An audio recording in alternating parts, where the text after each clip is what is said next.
ये दोनों प्रकरण समझ में आ गए।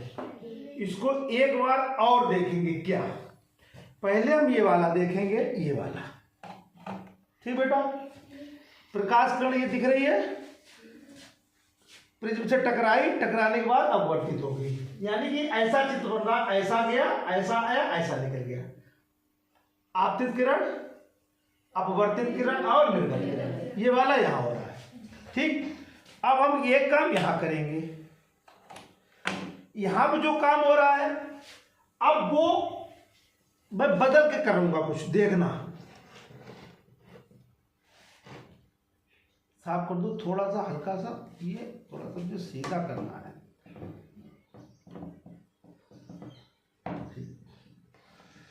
कोई एक बच्चा है, कोई है, कोई है, आओ शीतला, आओ, क्या दे बेटा, यहाँ पे हो, यहाँ पे, यहाँ कभी हो गया। इस किरण यहाँ इस किरण को देखो, आ रही है, दिख रही है ना? इस फलक से टकराई, फलक कहते हैं त्रिभुज के जो होते हैं फलक, तीन फलक, इस फलक से टकराई और देखो ये आ रही है, देखो ये यहाँ, भाई यहाँ देखो, आगे आप यहाँ देखो, आई जी, जा रही है। तो इसके लिए आप क्या कहेंगे? प्रकाश जी, एक माध्यम दूसरे माध्यम आया, फिर क्या हुआ? अपने मार्ग से विचलित हो गया। एक तो अंदर भी विचलित हो रहा होगा तो वो भी अपवर्तन है, और उसके बाद यहाँ से भी। तो इस समय प्रिज्म क्या कर रहा है? प्रकाश का अपवर्तन। अब इधर आ जाओ, अब इस प्रकाश को देखो, ये देखो, ये दिख भी रही होगी, ये आ रही, देखो यहाँ पे आओ, ये देखो, ये दिख रही होगी, इससे टकराई, और टकराने के बाद अगर ये हम हटा दे तो ये प्रकाश कहाँ जाएगा? हटो, अगर हम प्रिज्म हटा दें तो कहाँ जाएगा? ये जाएगा, देखो। तो इस समय क्या कुछ हो रहा है इसमें? नहीं। प्रकाश बिल्कुल सीधा, यानी इस प्रकाश सीधा चलता, सीधा जा रहा है, यानी यहाँ आ गया। तो कोई भी ना परावर्तन हो रहा, ना कुछ नहीं हो रहा, मतलब ना विचलन हो रहा, ना परावर्तन हो रहा, यानी ना अपवर्तन हो रहा, ना। अब देखना, अब हम इसके बीच में क्या करेंगे? ऐसे ले आए, अब भाई हो जाए, कहाँ आ गया? देखो कहाँ आ गया? यहाँ आ गया। तो अब इसे क्या कहोगे? जो काम यहाँ हो रहा वही काम यहाँ हो रहा, देखो आगे आ जाओ, जो काम यहाँ हो रहा वही काम, किरण आई, प्रिज्म से टकराई, मुड़ गई, प्रकाश आया, प्रिज्म से टकराया, क्यों? पहले कहाँ था प्रकाश, अब कहाँ पहुंच गया? किसकी वजह से? तो प्रिज्म क्या किया? प्रकाश को मोड़ दिया, यानी अपवर्तित कर दिया। दोनों में अपवर्तित हो रहा है। क्या इंद्रधनुष बन रहा है अभी यहाँ? नहीं। देखो अभी इंद्रधनुष नहीं, बात समझो, बात समझो, बहुत कठिन प्रकरण है, इसलिए बार बार कह रहा हूं।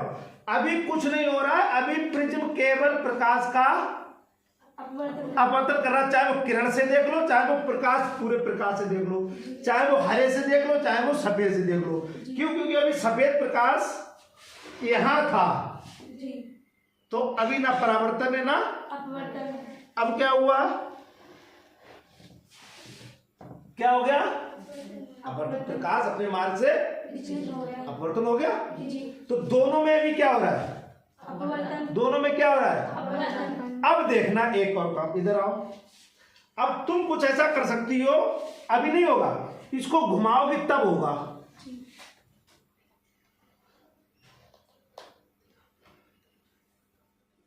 इसको घुमाओगे,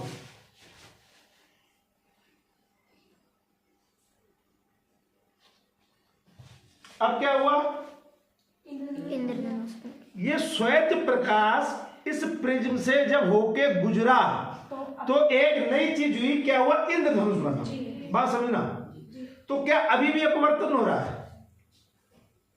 अब बताओ बेटा, अब ये वाला क्या कर रहा है? प्रिज्म ये क्या कर रहा है? अपवर्तन। क्या ये भी अपवर्तन कर रहा है अभी?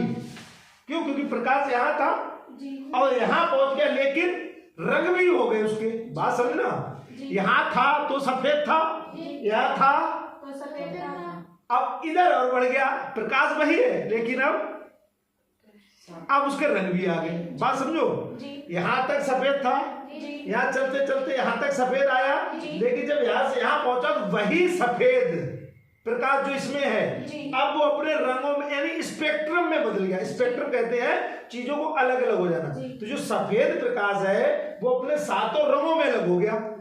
तो क्या इस समय भी अपवर्तन हो रहा है प्रिज्म से? ये समझाना है।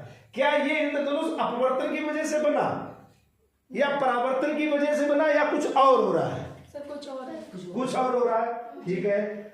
राधिका बताओ कुछ और क्या हो रहा है? कुछ और क्या हो रहा है? ये कह रही है, इन्होंने एक नया शब्द बोला, हाँ, ये कह रही विक्षेपण हो रहा।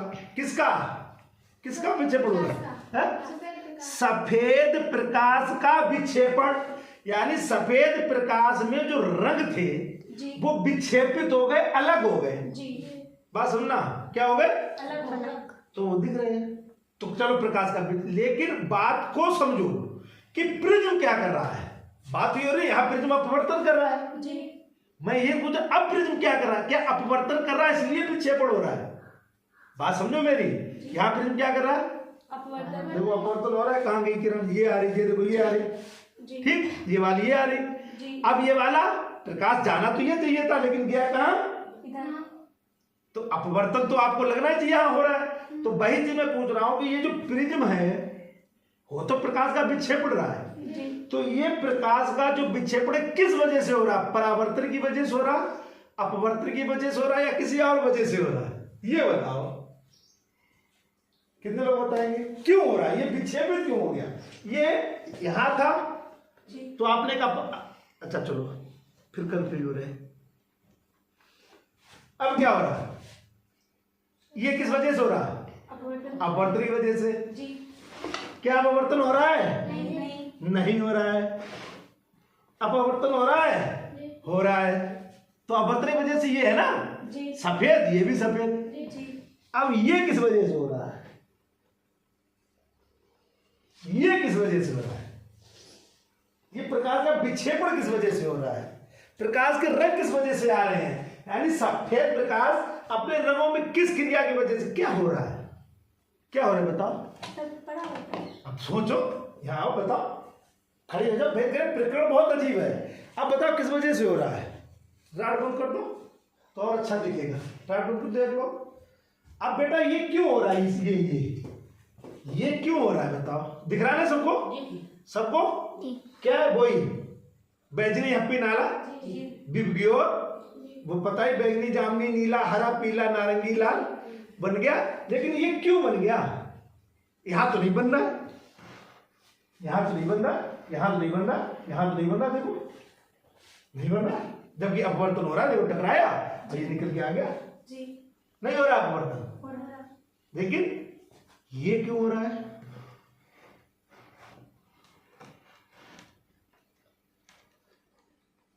ये क्यों हो रहा है? परावर्तन। ये कह रही परावर्तन, ठीक, परावर्तन हो रहा है। परावर्तन करके दिखाओ। कांच कहाँ रखी है? ये कांच रखा है, लो इससे बना के दिखाओ इंद्रधनुष। लो परावर्तन करो, हम ये हटा देंगे प्रिज्म, इससे परावर्तन से इंद्रधनुष बना के दिखाओ। बना के दिखाओ। कहाँ बना बेटा? कहीं बना, देखो परावर्तन हो रहा नहीं हो रहा? परावर्तन नहीं हो रहा, तो परावर्तन से इंद्रधनुष बनाओ। कहाँ बन रहा है? तुम कहोगे गुरु जी इससे बन रहा था। किससे? इससे, देखो बन रहा है। तो इससे क्यों बन रहा है? क्या ये परावर्तन कर रही है? नहीं। फिर बाहर प्रकाश क्यों किया? परावर्तन कर रही है, और परावर्तन से बन भी नहीं रहा।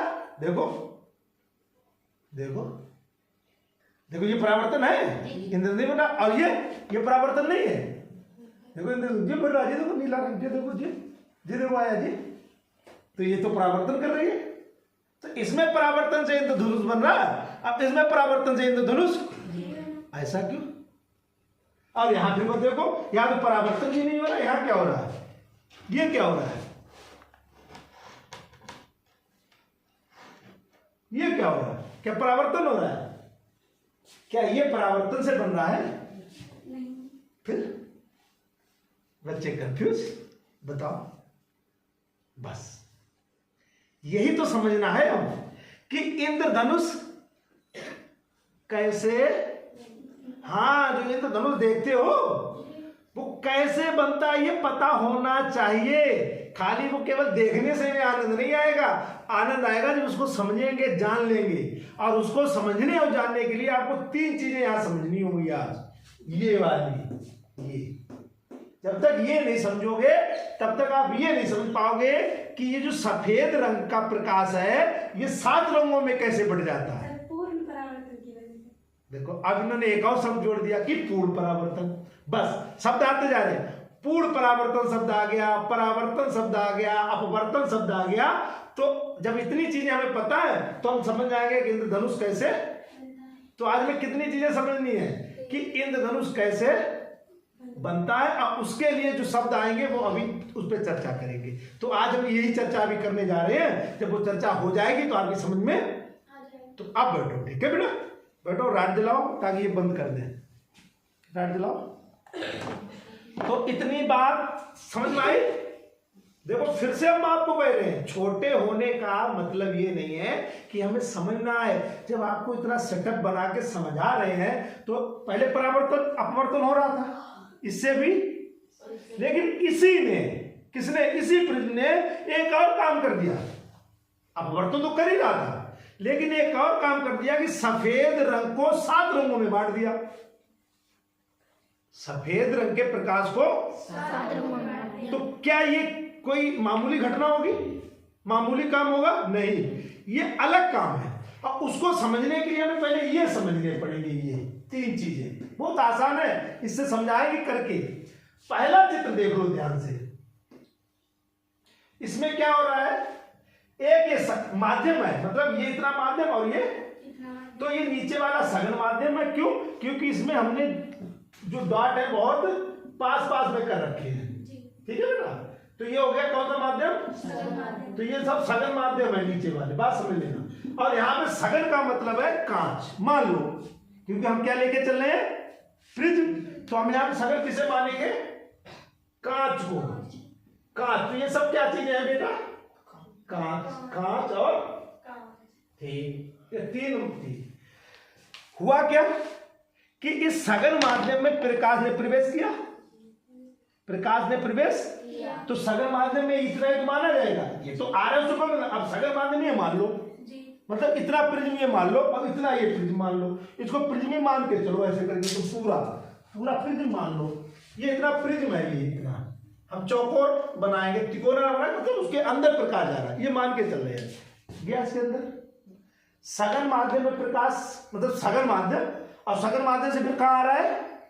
बाहर। यानी अब आप ये मत सोचो कि बिरल से सघन में आया फिर सघन, यहीं से सीधे इधर आ जाओ कि सघन से, सघन से, ठीक।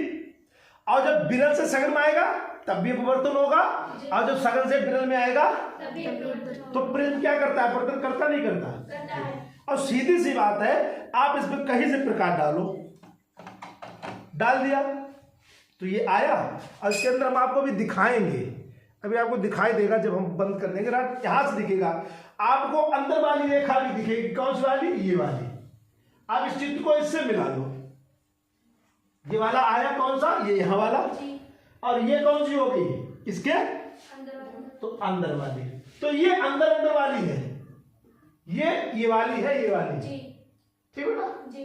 और गई, अब देखो ऐसे मुड़ गई, तो ये तो दिखा दी ये वाली, ये इन्होंने ये चित्र दिखा दिया, ये इतना, ये लाइन है ये वाली, बात समझो।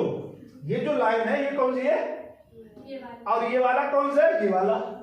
और ये मुड़ा है, देखो उतना ही मुड़ गया, ठीक। बात समझ आ रही नहीं आ रही? तो सघन और बिरल, आपको पता है, कोई बात नहीं, तो पता ही है कि जब प्रकाश किरण सघन से बिरल में जाएगी तो वो अविलंब से दूर हट जाती है, क्योंकि स्पीड बढ़ जाएगी। यहाँ स्पीड कम होगी, यहाँ स्पीड ज्यादा होगी, तो अविलंब से दूर भागेगी। और जब बिरल से तो अविलंब की ओर आ जाएगी, तो वो अंदर आएगी। सीधी बात, यहाँ ये चर्चा का विषय नहीं। और आपको ये भी पता है कि अगर आपतित किरण पे एक अविलंब डाला जाए, तो अविलंब हमने डाल दिया, आपतित किरण पे एक क्या डाला जाए? तो हमने ये देखो अविलंब डाला, ठीक। तो ये क्या हो जाएगा? 90 डिग्री वाला अविलंब। आपतित किरण और अविलंब के बीच में ध्यान देना, आपतित किरण और या अविलंब और जो कोण बनता है उसे क्या कहते हैं? आपतन कोण, इंसिडेंट एंगल, आपतन कोण क्या कहते हैं? बात समझो। अविलंब और आपतित किरण के बीच में जो भी कोण बनेगा, ये बना, उसे कहते हैं आपतन कोण आई इंसिडेंट एंगल कह दिया। तो ये आई हो गया बेटा, ये वाला कौन हो गया, तो ये देखो लिखा आई। इसी तरीके से अब ये निकली और अविलंब ये है, तो अविलंब और परावर्तित किरण अपवर्तित किरण के बीच में, क्योंकि अब ये इसको उसको लेके चलेंगे तो अब ये अपवर्तित हो जाएगी। तो अविलंब और अपवर्तित किरण के बीच में जो कोण बनेगा उसे क्या कहेंगे, उसे अपवर्तन कोण कहेंगे, रिफ्लेक्शन एंगल, ठीक आर। तो ये आर हो गया, दोनों पता ही है। तो यहां पे आप अंदर देखेंगे आपको दिखाई देगा। इसी चित्र को थोड़ा सा यहां पे ले आओ, उसी बात को इन्होंने यहां क्या किया ये समझ लो। ये तो वैसे ही है, क्या किया, बस कोण बढ़ा दिया थोड़ा सा। तो तुम बढ़ा सकते हैं, इसको घुमा देंगे किरण बढ़ जाएगा। लेकिन ये अविलंब हो गया, ये और ये और लोगों को नहीं समझ आ रहा है कोई कहानी, और लोगों को नहीं समझ में नहीं आ रही कि हो क्या रहा है। बेटा बैठो, नीचे बैठो, थोड़ा नीचे बैठो, हाँ नीचे बैठ जाओ। और लोगों को नहीं समझ में आ रहा है ये क्या है, ये कौन सी किरण है, ठीक अंदर वाली, इसके अंदर की बात हो रही, इससे नहीं बात हो रही जो, क्योंकि ये प्रिज्म है पूरा। तो ये कौन सी किरण होगी, ये कौन सा हो गया, तो अविलंब और आपतित किरण के बीच में जो उसे क्या कहेंगे, वही कहेंगे जो यहां था आई, ठीक। अब यहां पे आ जाओ, यहां क्या हो रहा है, यहां तुम्हें कहीं ये वाली किरण नहीं दिख रही है, दिख रही है, नहीं दिख रही, दिख रही है। ये ना यहां गई, ना यहां गई, ना यहां गई, ना यहां गई, ये ऐसे चली गई, बात समझो, ये ऐसे चली गई और जैसे ही ऐसे जाएगी अब ये भी एक नया अविलंब बन गया, बात समझो। ये तो अविलंब है, ये इसके लिए अविलंब है, लेकिन अब इसमें 90 डिग्री का अविलंब नहीं डाल सकते हैं। तो 90 डिग्री कहीं किसी तल पे भी 90 डिग्री की रेखा खींचोगे लंबवत, वो अविलंब। तो अब क्या बन गई ये, अब ये लंब बन गई, क्या बन गई, तो अब ये जो आपतित किरण है मतलब अंदर वाली, वो यहां अपवर्तित तो हो गई, कैसी हो गई, अपवर्तित किरण तो है, लेकिन वो जा कहां से रही है, वो अविलंब से जा रही है, बात समझो, वो कहां जा रही है, बात समझ लो, दोबारा से गई कब, बस ये समझना है। यहां तो यहां जा रही, यहां जा रही, यहां जा रही कह जाए, लेकिन एक स्थिति ऐसी आती है, कब आती है वो बताएंगे, कि ये तो दिखाई देगी ये भी, लेकिन ये है, ये ना इधर जाएगी ना इधर जाएगी, ना ये कहां जाएगी, कहां जाएगी, अविलंब पे, यानी इस प्रिज्म के किसी एक सतह से चिपक के जाएगी, बिल्कुल की सतह से चिपक के, बात समझ लो, ये सतह है प्रिज्म की, उस सतह से बिल्कुल 90 डिग्री पे जा रही है। अगर ऐसा हो जाए तो एक कोण बनता है सर, तो एक नया कोण हो जाता है, क्रांति, उसे कहते हैं क्रांति कोण। अब वो क्रांति कोण होता क्या है, वो इसे कहने लगते हैं क्रांति कोण। उस समय आई नहीं रहता है, उस समय ये जो आई है ये आई नहीं रहता, सी हो जाता है, बात समझ, किस समय, जब अपवर्तित किरण 90 डिग्री पे जाने लगे, बात समझना। अपवर्तन के बाद अगर अपवर्तित किरण 90 डिग्री पे लंबवत जाने लगे तो उस समय जो आपतन कोण होगा, जो वो आपतन कोण तो होगा ही, लेकिन उसी को उस समय क्रांति कोण भी कहेंगे, याद रख लो हमेशा के लिए, जिंदगी भर के लिए।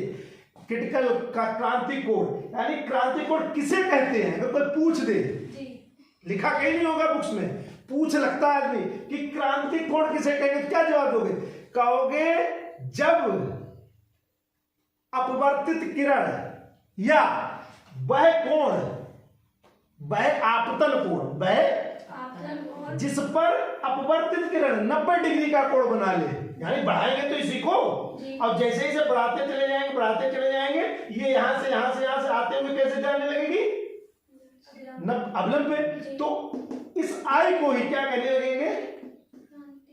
क्यों? क्योंकि आर क्या हो जाएगा? 90 डिग्री। ये आर क्या है? ये आर, ये है ये आर है आर। अब ये कितने का हो जाएगा? 90। हाँ, ये 90 का नहीं होगा। कुछ लोग इसको याद कर ले कि उस समय आपतन कोण 90 डिग्री को ना, वह आपतन कोण जिस पर अपवर्तन कोण 90 डिग्री का हो जाता है। अब ये कितना भी हो सकता है, 60 भी, 70 भी, 75 भी, 35 भी, लेकिन वो होगा क्या? कहेंगे उस समय उसे क्रांति कोण।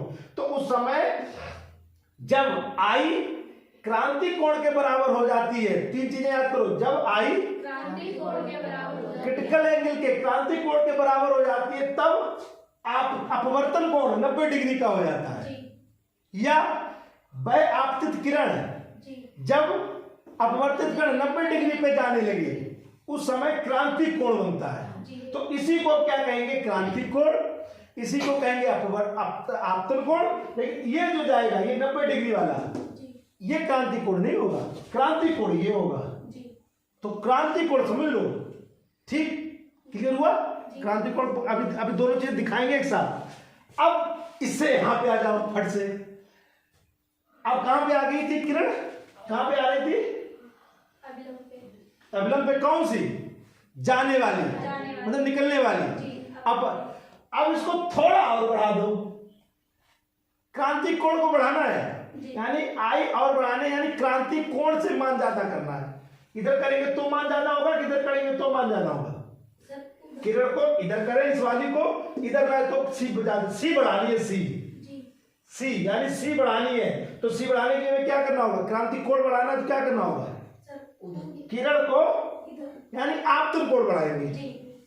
तो अब फिर समझ जाओ कि अगर क्रांति कोण से ज्यादा का कोण हो जाए, बात समझ लो, अगर आपतन कोण का मान क्रांति कोण से अधिक हो जाए, फिर से समझो, अगर आपतन कोण का मान क्रांति कोण से, क्यों? पहले क्रांति कोण हो चुका है, अब हमने उसको और आगे, तो जैसे ही क्रांति कोण से ज्यादा का हो जाएगा कौन? आई। अब आई आधा हो जाएगी, आई अब ज्यादा वाला निशान ये होता है किससे? सी से।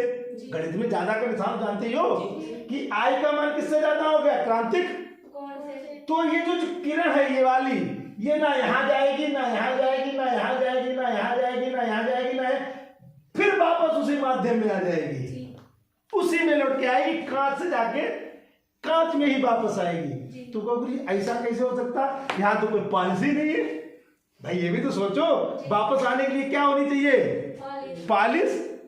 अब यहाँ प्रिज्म में तो कोई पॉलिश नहीं है, लेकिन विज्ञान है कि जैसे ही आई का मान क्रांति कोण से ज्यादा होता है, ये किरण वापस आ जाती है, बाहर नहीं जाएगी, यानी कि फिर विरल माध्यम में नहीं जाएगी। ये किरण अभी कहाँ आ रही है? विरल माध्यम में निकल के। ये क्यों? क्योंकि अभी केवल अपवर्तन हो रहा है। अब इस किरण से ही हम क्या कर सकते हैं? ये घटना कर सकते हैं, ये वाली, कि ये बाहर नहीं आएगी किरण। कौन सी?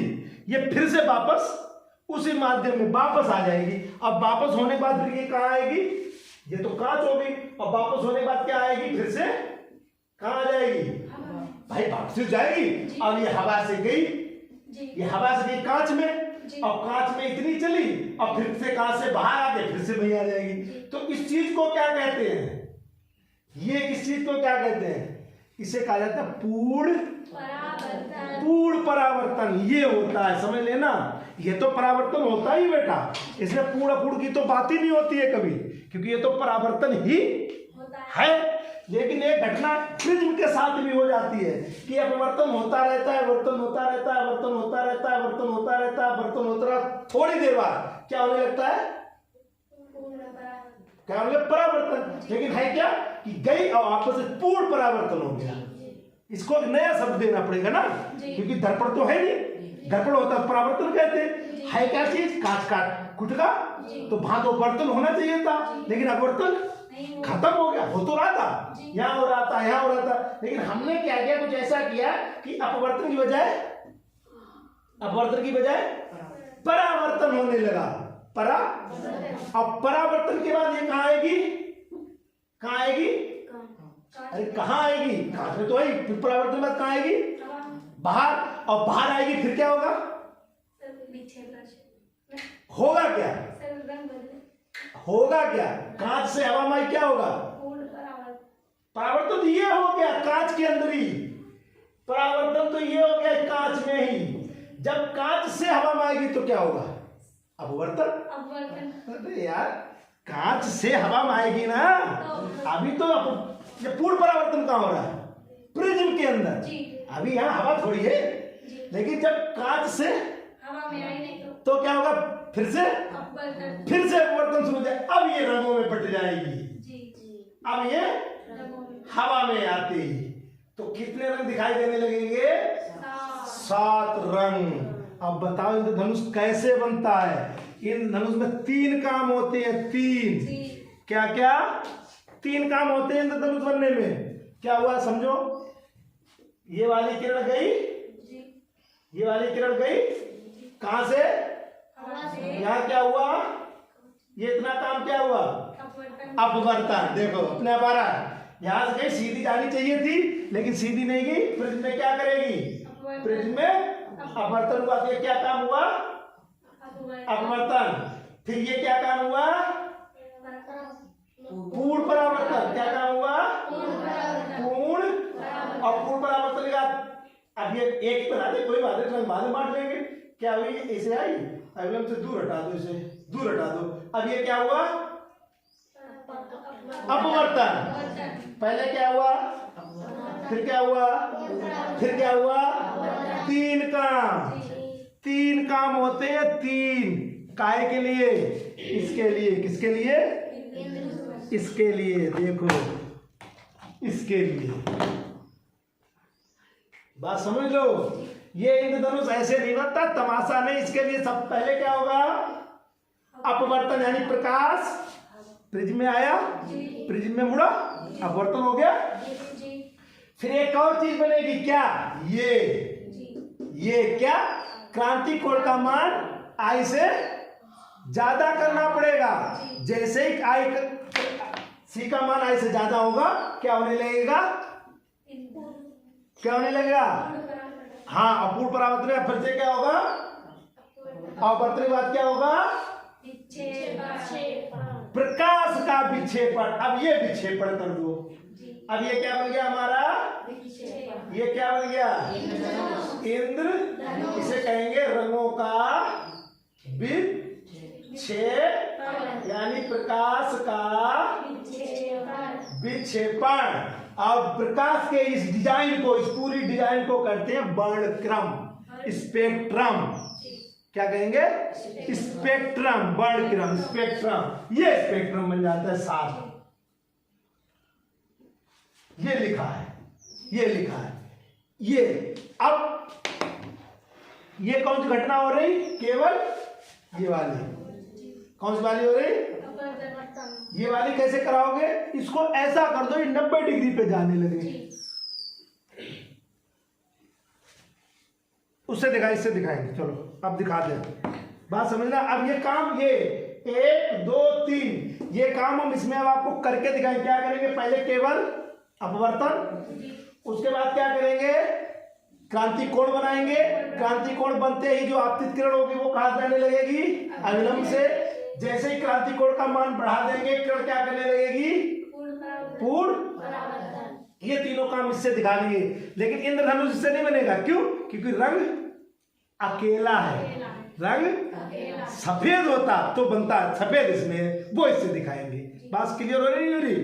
कितने लोगों की नहीं हो रही वो बताएं। देखो भैया, बहुत कठिन चीज है, बहुत। मैं खुद बता रहा हूं, बहुत कठिन और बहुत ही ज्यादा वैसी चीज है। लेकिन इतना इजी कर रखा है कि अगर आपको अभी समझ नहीं आया तो आप ना जानो।